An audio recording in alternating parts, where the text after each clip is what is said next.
Nah, ini kita nih orang tua kadang-kadang kan tergantung ya Kang ya, apa secara ekonomi kan berbeda atau seperti apa. Kadang-kadang anak pengen istilahnya tuh bisa ngebantu orang tua, minimal dimintain tolong karena mungkin karena lagi repot adik seperti apa. Ini yang sehari-hari nih Kang ya.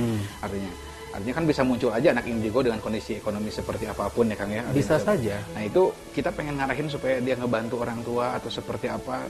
Kan kadang-kadang orang tua ini suka maksa nih agak nurut. Nah, itu gimana tuh? Nah, sebetulnya begini, apabila anak-anak itu di lingkungan yang enak, itu tidak perlu dipaksa kok. Kita tuh sebetulnya tidak perlu suruh mereka untuk berbuat apa yang kita mau. Tetapi mereka akan berbuat sendiri tanpa paksaan. Gak bisa begini, itu ambil ini. Berarti dengan cara dirangsang aja ya Kang ya? Iya. Soalnya memang saya juga ada beberapa anak ya, kita punya ada beberapa anak. Ada anak yang memang rajin gitu ya, nurut atau seperti apa. Ada anak yang memang dia pengennya ya, yang itulah yang mungkin spesial itu agak sedikit pengen sendiri atau apa gitu. Nah, biasanya anak-anak yang spesial itu kecerdasannya lebih. Karena dia punya mood sendiri dan punya arah yang dia mengerti sendiri. Begitu. Tapi ada juga anak-anak yang autis. Itu berbeda. Nah, kita orang tua kalau untuk kondisi seperti itu nih kadang-kadang kita kan pengen minta tolong nih kalau buru-buru. Kadang-kadang dia nggak mau nolong kan mungkin atau seperti apa, dia benar-benar nggak nyaman nih. Nah, gimana sikap kita nih sebenarnya? Kita kerjakan bareng-bareng sama mereka. Jadi kita bekerja dengan mereka. Yuk kita bikin ini yuk kita bikin itu yuk. Ayo bareng-bareng. Mereka senang. Nah, ini seringnya begini di sekolah, anak itu diajarkan, bukan diberi contoh. Betul. Karena pendidikan yang paling baik itu bukan dengan ajaran, tapi dengan contoh. Nah, ini dia.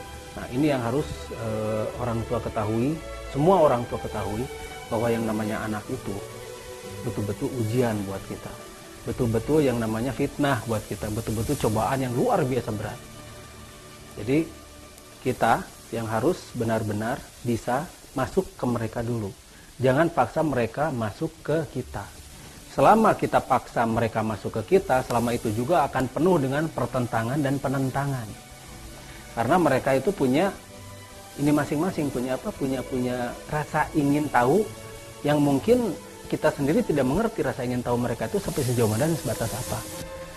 Nah, untuk anak-anak yang normal sekalipun, apabila mereka itu kita perlakukan dengan baik dan benar, dengan jalan kita memasuki dunia mereka dulu, jangan memaksa mereka memasuki dunia kita dan keinginan kita. Insya Allah mereka akan jadi anak-anak yang punya karir yang baik.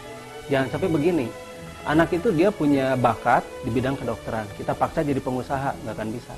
Akhirnya dia jadi dokter, tapi otaknya otak bisnis. Betul. Jadi dia akan paksa si pasien itu beli obat.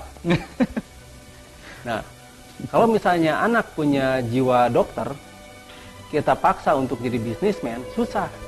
Dia tidak akan tega untuk menarik biaya dan sebagainya. Jadi atau misalnya dia jualan, kalau misalnya dia dihutangkan, kemudian si orangnya nggak bayar, ya sudahlah. Kayak gitu. Jadi orang itu harus diarahkan bagaimana bawaannya. Nah, ini yang berat. Karena tidak semua orang tua itu mengetahui itu. Satu-satunya jalan untuk mengetahui itu adalah dan kita memasuki dunia mereka itu. Begitu kita memasuki dunia mereka, begitu kita sudah mampu beradaptasi dengan mereka, dengan jalan kita mengurangi ego kita sebagai orang tua, dan nanti mereka akan muncul menjadi pribadi-pribadi yang luar biasa. Itu sudah pasti. Nah, untuk istilahnya kita mengetahui itu seperti itu kan, memang ada target atau misalnya umur mereka dari umur atau dari apa, atau misalnya kita memang mungkin merancang dengan pelajaran-pelajaran apa atau ilmu-ilmu apa atau seperti apa. Nah, begini, mereka akan meminati suatu ilmu yang benar-benar cocok dengan mereka. Kita jangan jejali mereka dengan ilmu-ilmu yang justru nanti tidak terpakai. Sayang otak mereka. Sayang otak-otak bagus mereka itu kalau misalnya kita jejali dengan berbagai macam pengetahuan yang sebetulnya tidak perlu. Kasihan. Nah, apa istilahnya kalau kita contoh nih Kang, kalau misalnya kita anak nih misalnya kadang-kadang saya nih misalnya bukan ya suka ngajarin mereka matematik, misalnya contoh ilmu yang seperti itu, dirangsang seperti itu. Kadang-kadang mungkin suka agak ditekan nih suruh ngapalin atau seperti apa gitu kan di luar ini. Nah, itu gimana? Iya, tapi akhirnya mereka jadi susah kan? Betul. Jadi susah mengertinya kan? Karena mereka tidak pada situasi yang menyenangkan mereka. Jadi apabila kita ajarkan matematika dengan suasana yang menyenangkan, misalnya begini, Misalnya untuk anak yang balita 5 tahun atau di bawah 5 tahun gitu kan.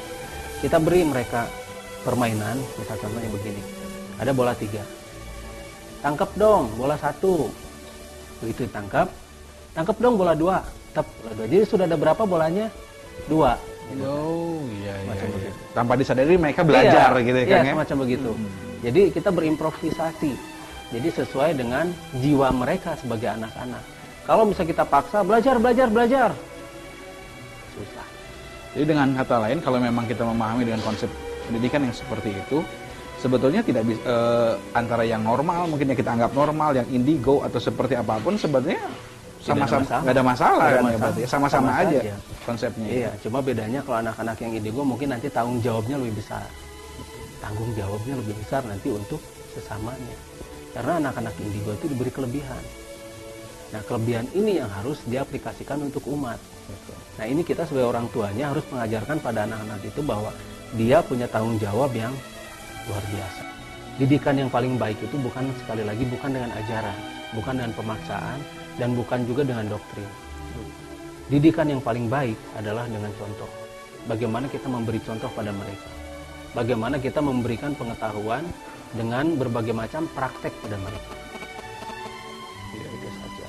Jadi kalau misal sekali lagi kita didik mereka dengan baik dan benar, anak-anak itu akan menjadi anak-anak yang baik dan anak-anak yang benar. Dan ini tanggung jawab orang tua semua ya, Bu ya. Tanggung jawab orang tua bukan tanggung jawab sekolah.